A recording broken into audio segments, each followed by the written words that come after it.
안녕하십니까 구독자 여러분, 오늘은 24년 10월 6일입니다. 전국 9대도시 개인택시 시세 좀 알아보겠습니다.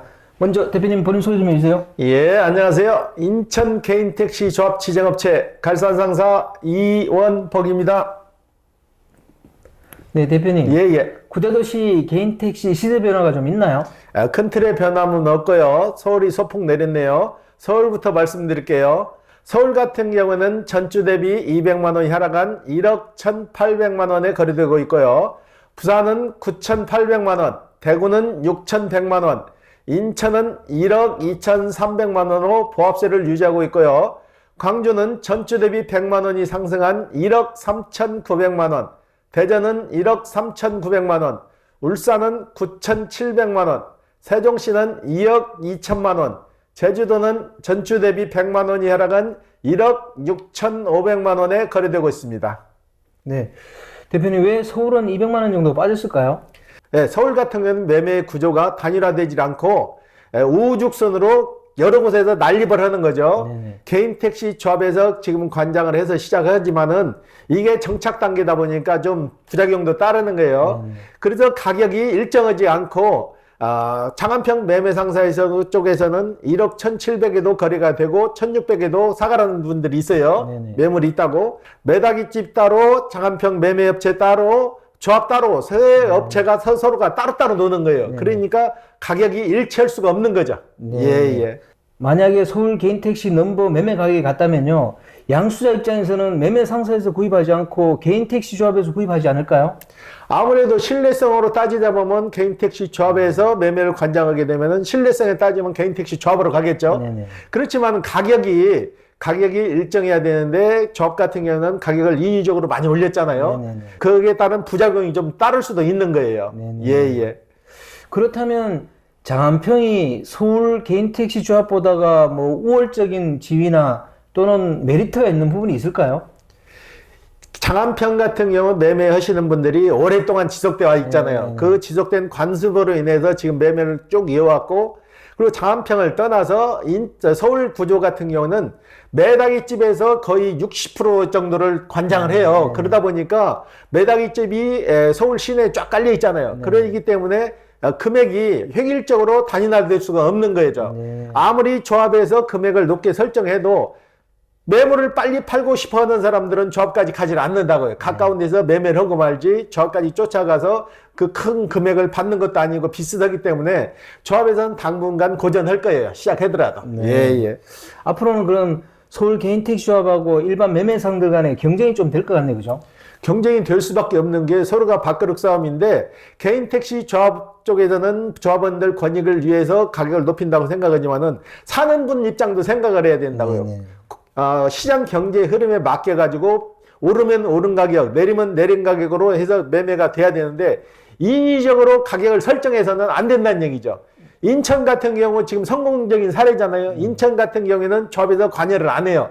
지정업체만 선정해주고 시장 흐름에 맡겨가지고 오르면 오르고 내리면 내리는 대로 하는데 그렇게 크게 등락폭이 없잖아요. 그래서 시장 흐름에 맡겨야지 인위적으로 가격을 설정해서는 안 된다는 얘기죠. 예. 그러면 지금 서울은 그냥 조금 빠지고 인천 같은 경우는 1억 2,300이잖아요. 이 당분간 계속 이런 추세를 유지할 거로 보세요? 당분간 이 추세를 유지할 거고, 지금 인천 같은 경우는 양수자가 지금도 매물이 없어서 대기하는 사람들이 몇 분 계세요. 저희 사무실에도 3명, 4명 정도 대기자가 계시는데, 저희 사무실뿐만 아니라 인천 시내 매매, 개인 택시 전문으로는 매매 상사는 지금 매물이 거의 없어가지고 대기자들이 좀 있어요. 그러다 보니까 자연스럽게 가격이 상승하는 거예요. 소비자들이 많이 찾으면 상승하고, 사실련 분들이 없으면 자연스럽게 가격은 좀 다운되는 거죠. 이런 흐름으로 가야지 인위적으로 가격을 설정해 놓고 그 금액에 맞추려고 하면 부작용이 생긴다는 거죠. 예. 그러면 다음 주 전망을 어떻게 보세요? 다음 주도 인천 같은 경우는 큰 틀의 변함없이 1억 2,300만 원을 유지할 것 같고요. 서울시 같은 경우에는 소폭도 하락할 것 같아요. 지금 매물이 인위적으로 묶어놓다 보니까는 가격대가 다 틀려요. 매매상사 틀리지, 조합 틀리지, 매다기집 틀리지 하다 보니까 세 군데 매매상사가 일치하지 않기 때문에 서로 과당 경쟁하다 보면은 금액이 오를 수도 없고 내릴 수도 없고 그 형편이 지금 된 거예요. 네. 예, 예. 완전 서울은 춘추 전국 시대가 됐네요. 예, 그렇죠. 예, 네. 예. 이번 주 거래건 중에 뭐 기억에 남는 건 있습니까? 저희가 직접 거래한 건 아닌데요. 전라도 광주에서 네.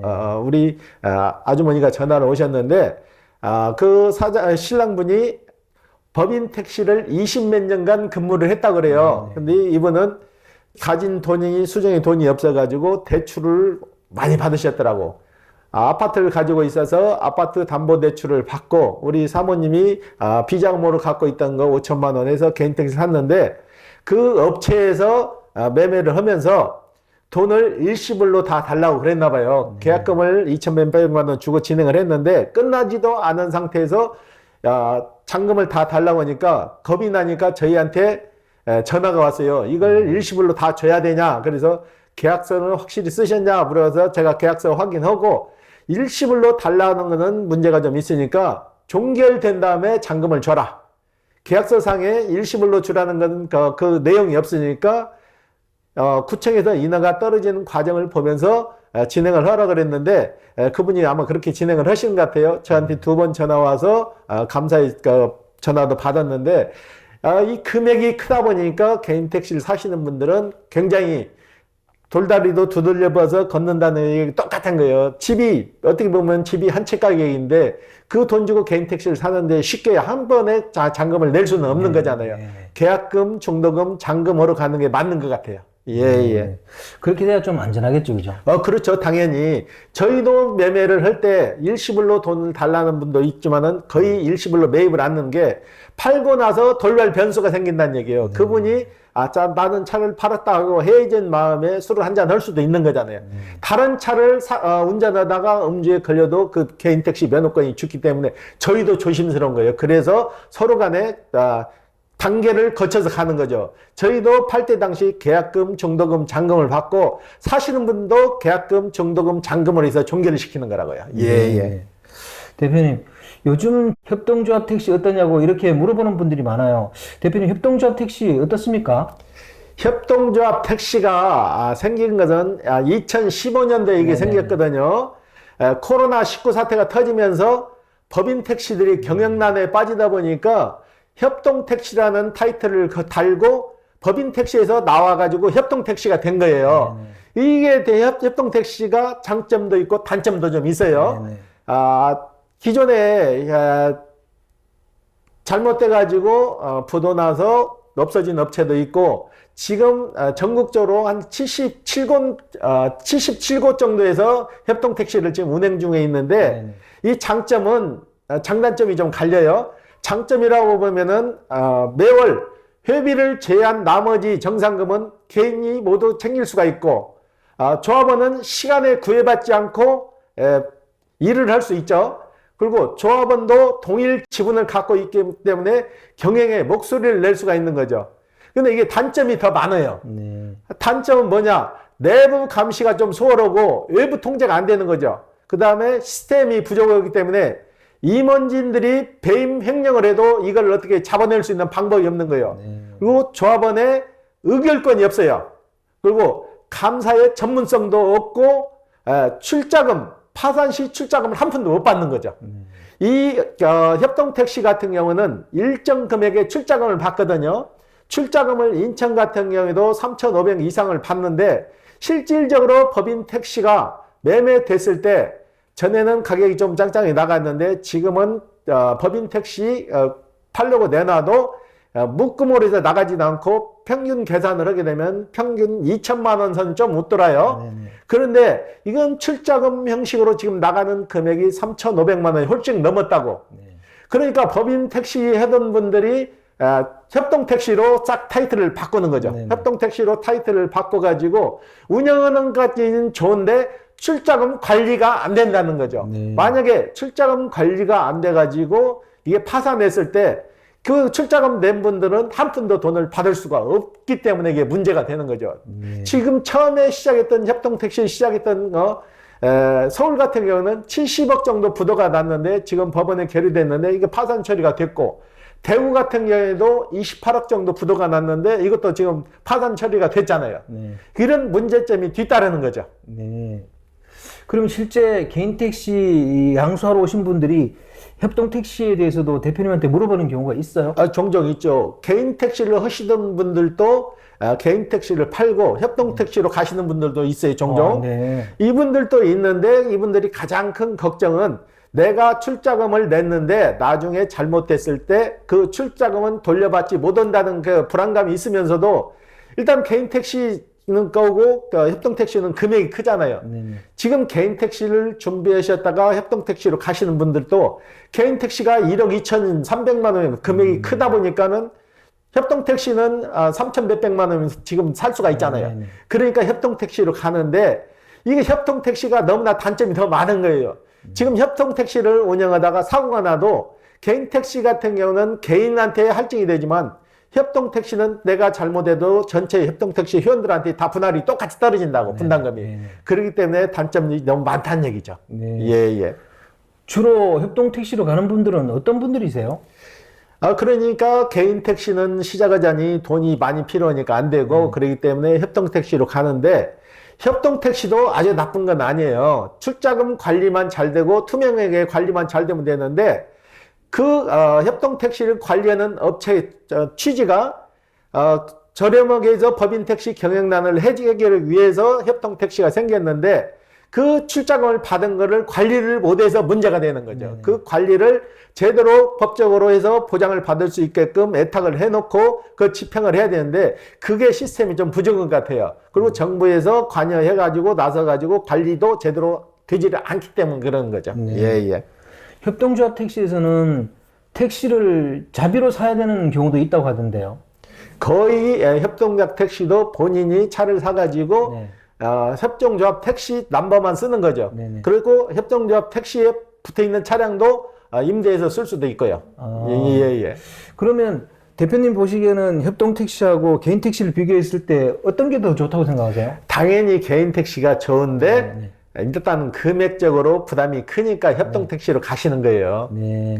그렇다고 협동 택시가 출자금에 낸 출자금의 관리만 잘 되면은 협동 택시도 괜찮아요. 그런데 출자금 관리가 안 되고 지금 출자금 받는 금액이 과다하게 크다는 얘기죠. 실 넘버 가격보다 더 출자금을 많이 받는다는 얘기죠. 그리고 협동 택시가 넘어오는 게 법인 택시 넘버가 넘어와서 협동 택시가 되는 거잖아요. 넘어올 당시 거기에 묶여있던 부채까지 따라 넘어오면 문제가 된다는 얘기죠. 네.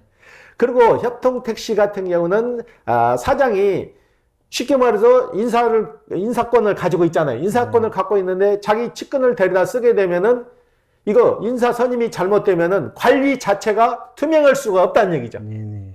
이게 문제점이 되는 거예요. 네. 예. 어떻게 보면 법인 택시가 어려우니까 협동조합 택시라고 이름을 살짝 바꾼 것 같아요. 어떻게 보면 편법이죠. 편법인데 지금 협동 택시로 넘어와 가지고 잘된 사례는 거의 없어요. 지금 삐그덕삐그덕 하다가 부도 나서 없어지는 업체가 더 많다고요.